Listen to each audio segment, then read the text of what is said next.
भाजपा के राष्ट्रीय महामंत्री सुनील बंसल आज कोटा प्रवास पर रहे।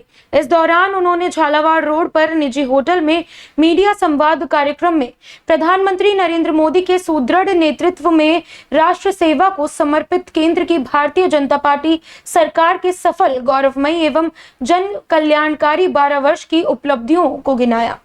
बंसल ने कहा कि 12 सालों में अंतिम व्यक्ति तक लाभ पहुंचने का कार्य हुआ। मोदी सरकार ने योजनाओं में हर वर्ग का ध्यान रखा और रेहड़ी ठेला लगाने से लेकर किसानों तक को लाभान्वित किया। इस दौरान लखपति दीदी योजना, स्वनिधि योजना सहित अलग अलग क्षेत्रों में किए गए कई योजनाओं और कार्यों का जिक्र किया गया। उन्होंने कहा कि देश की सुरक्षा व्यवस्था में महिला को बड़ी जिम्मेदारी दी जा रही है। ऊर्जा सहित अन्य क्षेत्रों में योजनाओं से आत्मनिर्भर देश को बनाने का कार्य हुआ। रोड कनेक्टिविटी बेहतर होने से विकास की योजनाओं से नई राहें खुली हैं। इन 12 सालों में भारत का मान सम्मान बढ़ा है और सुदृढ़ विकसित भारत बनाने का काम हुआ है। बंसल ने पश्चिम बंगाल चुनाव के साथ अन्य बिंदुओं पर अपनी बात कही।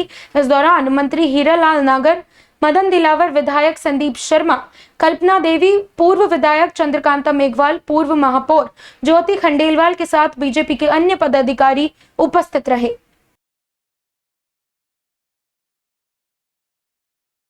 देश के राजनीतिक माहौल में तो मैं अभी बंगाल की ही चर्चा कर सकता हूँ। बंगाल का संगठन का काम वहाँ देख रहा था।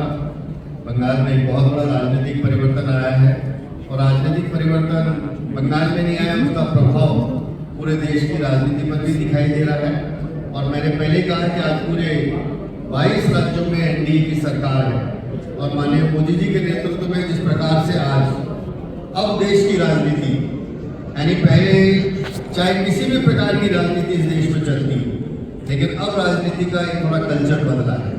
अब राजनीति परफॉर्मेंस की राजनीति आई है, यानी हर पॉलिटिकल पार्टी को, हर पॉलिटिकल लीडर को अब परफॉर्मेंस कुछ करके दिखाना पड़ेगा।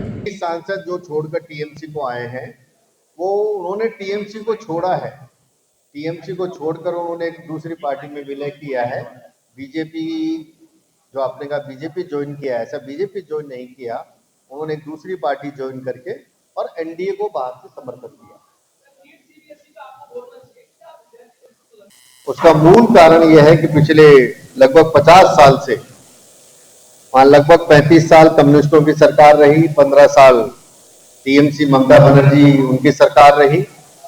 एक तरह से अगर कहें तो वहां की जनता गुंडा राज से, वहां की जनता भ्रष्टाचार से और वहां की जनता जिस प्रकार के वोट बैंक की अपीजमेंट की पॉलिटिक्स चल रही थी, उससे एक बहुत त्रस्त जनता वहां पर थी।